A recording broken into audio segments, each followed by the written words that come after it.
Hello everyone, welcome back to autonomy classes. मैं हूं इमरान अंसारी, आपका बायोलॉजी एजुकेटर। पिछली वीडियो में हमने फंडामेंटल यूनिट ऑफ लाइफ यानी कोशिका के बारे में जाना। कोशिका को जीवन की संरचनात्मक और क्रियात्मक इकाई कहा जाता है क्योंकि सभी जीवित प्राणी कोशिकाओं से ही बने होते हैं। कुछ जीव केवल एक कोशिका से बने होते हैं, जबकि कुछ जीव लाखों कोशिकाओं से मिलकर बने होते हैं। तो आज की वीडियो में हम जानेंगे कि क्या हमारा शरीर एक ही तरह के सेल के रिपीटेशन से बना है या अलग अलग सेल से बना है। हमारी हर एक बॉडी ऑर्गन अलग अलग कोशिकाओं से मिलकर बना है और एक कोशिका का अपना एक स्पेशल वर्क होता है। सेल्स का क्लासिफिकेशन किसी रैंडम तरीके से नहीं होता। ये प्राइमरली दो स्ट्रक्चर क्राइटेरिया पर बेस्ड है: प्रेजेंस और absence of A true nucleus और प्रेजेंस और absence of membrane bound organelles. इसी बेसिस पर सेल्स का मुख्य रूप से तीन आधारों पर वर्गीकृत किया गया है। पहला हमारा है कि कोशिकाओं की संख्या के आधार पर, और दूसरा कोशिकाओं की संरचना के आधार पर, और तीसरा हमारा जीव के प्रकार के आधार पर। तो अगर हम बात कर लें कोशिका की संख्या के आधार पर, तो कोशिकाओं को दो भागों में बांटा गया। पहला हमारा एक कोशिकीय यानी यूनिसेलुलर ऑर्गेनिजम्स, दूसरा हमारा मल्टीसेलुलर ऑर्गेनिजम्स यानी बहुकोशिकीय जीव। एक कोशिकीय जीव की अगर हम बात कर लें तो जिसको हम लोग इंग्लिश में यूनिसेलुलर कहते हैं। यूनि मीन्स होता है वन एंड सेलुलर मीन्स होता है सेल्स। ऐसे जीव जो केवल एक ही कोशिका से बने होते हैं उन्हें एक कोशिकीय जीव कहते हैं। वही एक कोशिका सभी कार्य करती है, जैसे nutrition, respiration, excretion, reproduction, movement etcetera. Unicellular में उदाहरण के तौर पर अगर देखा जाए तो अमीबा हमारा जो होता है वो सारी क्रियाएं करता है। पैरामीशियम, बैक्टीरिया, यीस्ट और यूग्लिना। इनकी प्रमुख विशेषताएं क्या है कि इसमें इनके आकार बहुत छोटे होते हैं, अधिकतर सूक्ष्मदर्शी से ही दिखाई देते हैं। शरीर की संरचना सरल होती है और एक ही कोशिकाएं सभी कार्य करती हैं। जल्दी जल्दी ये प्रजनन भी करती हैं। उदाहरण से समझें तो अमीबा में एक ही कोशिका भोजन ग्रहण करती है, पाचन भी करती है, चलती है और प्रजनन भी करती है। इसलिए इसे एक कोशिकीय जीव कहते हैं। बहुकोशिकीय जीव यानी multi cellular organisms, multi means होता है मेनी एंड सेलुलर मीन्स होता है सेल। ऐसे जीव जो कई कोशिकाओं से बने होते हैं उन्हें बहुकोशिकीय जीव कहते हैं। अलग अलग कोशिकाएं अलग अलग कार्य करती हैं। उदाहरण के तौर पर देखा जाए तो जैसे मनुष्य, कुत्ता, पेड़, पक्षी, मछली, आम का पौधा। और इनकी विशेषताएं क्या है कि ये आकार में बड़े होते हैं, शरीर की संरचना इनकी जटिल होती है, कोशिकाएं मिलकर टिश्यू बनाती हैं और टिश्यू मिलकर के ऑर्गन बनाते हैं, मिलकर के एक ऑर्गन सिस्टम तैयार करते हैं। उदाहरण समझे तो मनुष्य में मस्तिष्क सोचने का कार्य करता है, हार्ट जो है पंपिंग का काम करता है, जो लंग्स होते हैं वो श्वसन में मदद करते हैं। अलग अलग कोशिकाएं अलग अलग काम करती हैं, इसलिए मनुष्य बहुकोशिकीय जीव होते हैं। स्ट्रक्चर के आधार पर कोशिका को दो भागों में बांटा गया, प्रोकैरियोटिक और यूकैरियोटिक। तो चलिए सबसे पहले हम जानते हैं कि प्रोकैरियोटिक क्या होता है। प्रोकैरियोटिक सेल्स को इवोल्यूशनरी पॉइंट ऑफ व्यू से प्रिमिटिव सेल्स माना जाता है, यानी ये पृथ्वी पर पाए जाने वाले सबसे पुराने और सरल प्रकार के सेल्स होते हैं। अब सवाल यह आता है कि इनको प्रिमिटिव क्यों कहा जाता है। चलिए इसे आसान भाषा में समझते हैं। सबसे पहली विशेषता कि इसमें ट्रू न्यूक्लियस अनुपस्थित होता है। प्रोकैरियोटिक सेल्स में कोई भी वेल डिफाइंड न्यूक्लियस नहीं होता है, यानी डीएनए किसी मेम्ब्रेन से घिरा हुआ नहीं होता है।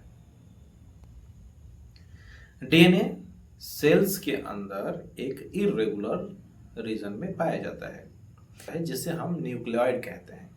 ध्यान रहे कि न्यूक्लियोइड न्यूक्लियस नहीं है, बस एक डीएनए का रीजन है। वही अगर बात करना जेनेटिक मटेरियल का, तो इन सेल्स में जेनेटिक मटेरियल आमतौर पर एक ही सिंगल सेलुलर डीएनए मॉलिक्यूल के रूप में होता है। यह डीएनए क्रोमोसोम्स की तरह काम करता है।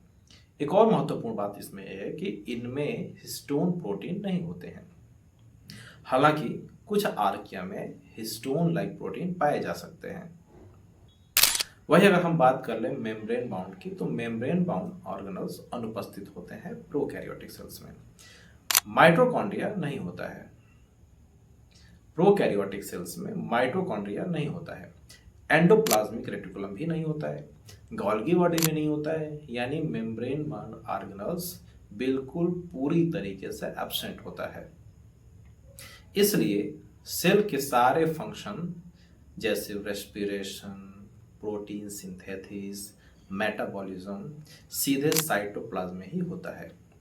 वही अगर हम बात कर लें सेल की साइज की, तो इनकी साइज बहुत छोटी होती है। इनका साइज लगभग 0.5 से 5 माइक्रोमीटर तक होता है। छोटा साइज होने की वजह से इनका सरफेस एरिया और वॉल्यूम का रेशियो बहुत हाई होता है, जिससे न्यूट्रिएंट्स जल्दी अंदर जाते हैं और वेस्ट जल्दी बाहर निकल आता है। इससे सेल्स की एफिशिएंसी बढ़ जाती है।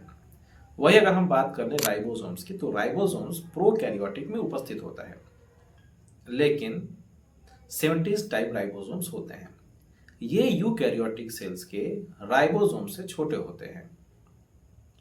इन्हें राइबोसोम्स पर प्रोटीन सिंथेसिस होता है। फंक्शनल कॉन्सेप्ट की अगर हम बात कर लें, तो अब सबसे इंपॉर्टेंट कॉन्सेप्ट यही है, क्योंकि ऑर्गेनल्स नहीं होते हैं इसलिए सेल में कंपार्टमेंटलाइजेशन नहीं होते हैं, यानी अलग अलग कार्यों के लिए अलग अलग चेंबर्स नहीं होते हैं। इसी वजह से मेटाबॉलिक रिएक्शन जो होते हैं वो सीधे साइटोप्लाज्म में ही होते हैं। इसका फायदा एक चीज ये होता है कि इनका रिएक्शन बहुत फास्ट होता है, लेकिन नुकसान ये भी है कि रेगुलेशन बहुत कम होता है, यानी स्पीड अगर ज़्यादा है तो कंट्रोल कम होता है। एग्जाम्पल्स की अगर हम बात कर लें प्रोकैरियोटिक सेल्स की, तो सबसे कॉमन एग्जाम्पल्स हमारा होता है बैक्टीरिया और साइनोबैक्टीरिया। साइनोबैक्टीरिया को ब्लू ग्रीन एल्गी भी कहा जाता है। ये फोटोसिंथेसिस भी कर सकते हैं। तो चलिए अब बात कर लेते हैं यूकैरियोटिक का। यूकैरियोटिक सेल्स को एडवांस और हाईली ऑर्गेनाइज्ड सेल्स माना जाता है, यानी ये सेल्स स्ट्रक्चर और फंक्शन दोनों में ज़्यादा विकसित होते हैं। अब सवाल आता है कि इन्हें एडवांस क्यों कहा जाता है। चलिए इसे आसान भाषा में समझते हैं। इसमें ट्रू न्यूक्लियस की अगर हम बात कर लें, तो यूकैरियोटिक में उपस्थित होता है। यूकैरियोटिक सेल्स में एक वेल डिफाइंड ट्रू न्यूक्लियस पाया जाता है। यह न्यूक्लियस न्यूक्लियर मेम्ब्रेन से घिरा होता है। यही मेम्ब्रेन डीएनए को सुरक्षित रखती है, इसलिए जेनेटिक मटेरियल पूरी तरीके से ऑर्गेनाइज्ड होता है। वही अगर हम बात कर लें जेनेटिक मटेरियल की, तो इन सेल्स में डीएनए लीनियर फॉर्म में होता है, यानी क्रोमोसोम्स के रूप में यह डीएनए हिस्टोन प्रोटीन के साथ एसोसिएटेड रहता है। हिस्टोन प्रोटीन डीएनए को पैकेजिंग और प्रोटेक्शन देने का काम करते हैं। इससे जेनेटिक कंट्रोल और रेगुलेशन बेहतर होता है। वही अगर हम बात करें मेम्ब्रेन बाउंड की, तो मेम्ब्रेन बाउंड यूकैरियोटिक सेल्स में उपस्थित होता है। सबसे इंपॉर्टेंट विशेषता यह है इनमें कि मेम्ब्रेन बाउंड ऑर्गेनल्स पाए जाते हैं, जैसे माइटोकॉन्ड्रिया। यह सेल्स का पावर हाउस कहलाता है। यहाँ एटीपी बनता है, जो सेल्स की एनर्जी करेंसी होती है। एंडोप्लाज्मिक रेटिकुलम यह प्रोटीन और लिपिड सिंथेसिस में महत्वपूर्ण भूमिका निभाता है। वही अगर हम बात कर लें स्मूथ एंडोप्लाज्मिक रेटिकुलम की, तो इसमें लिपिड सिंथेसिस होता है। जब एंडोप्लाज्मिक रेटिकुलम की बात कर लें तो प्रोटीन सिंथेसिस होता है। गाल्गी अपार्टस की अगर हम बात कर लें, तो यह प्रोटीन और लिपिड्स को मॉडिफाई, पैकेजिंग और ट्रांसपोर्ट करता है। इसे सेल्स का पैकेजिंग सेंटर भी कहा जाता है। सेल साइज इसमें बड़ा होता है, यानी कि यूकैरियोटिक सेल्स का साइज आमतौर पर 10 से लेकर के 100 माइक्रोमीटर तक होता है, यानी ये प्रोकैरियोटिक सेल्स से काफ़ी बड़े होते हैं। इनका surface area to volume ratio कम होता है, लेकिन ऑर्गेनल्स की वजह से काम इफिशिएंटली होता है। राइबोसोम्स की अगर हम बात कर लें, तो राइबोसोम्स यूकैरियोटिक में उपस्थित होते हैं। इन सेल्स में राइबोसोम्स होते हैं, लेकिन 80 टाइप राइबोसोम्स होते हैं। ये प्रोकैरियोटिक सेल्स के 70 राइबोसोम से बड़े और अधिक कॉम्प्लेक्स होते हैं। यहीं पर प्रोटीन सिंथेसिस होता है। अगर वही बात कर लें फंक्शनल कॉन्सेप्ट की, तो सबसे इंपॉर्टेंट कॉन्सेप्ट यही है क्योंकि यूकैरियोटिक सेल्स में मेम्ब्रेन बाउंड ऑर्गेनल्स होते हैं, इसलिए कंपार्टमेंटलाइजेशन होती है। यानी हर ऑर्गेनल्स का अपना अपना फंक्शन होता है।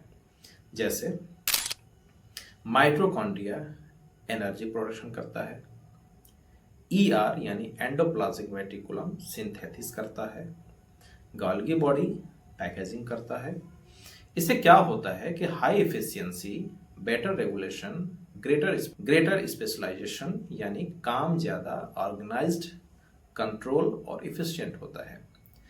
वही अगर हम बात कर रहे हैं यूकैरियोटिक सेल्स के एग्जांपल्स की, तो सबसे कॉमन एग्जांपल्स इसमें होता है animal cells, plant cells, fungi और प्रोटिस्ट्स। ये सभी यूकैरियोटिक ऑर्गेनाइजेशन को शो करते हैं। तो बच्चों, यूकैरियोटिक सेल्स एडवांस, लार्ज और हाई ऑर्गेनाइज सेल्स होते हैं, जिनमें ट्रू न्यूक्लियस होता है, मेम्ब्रेन बाउंड ऑर्गेनल्स भी होते हैं और डीएनए न्यूक्लियस के अंदर प्रेजेंट होता है। इन्हीं विशेषताओं की वजह से ये सेल्स जीवन की कॉम्प्लेक्स फॉर्म को सपोर्ट करते हैं। धन्यवाद।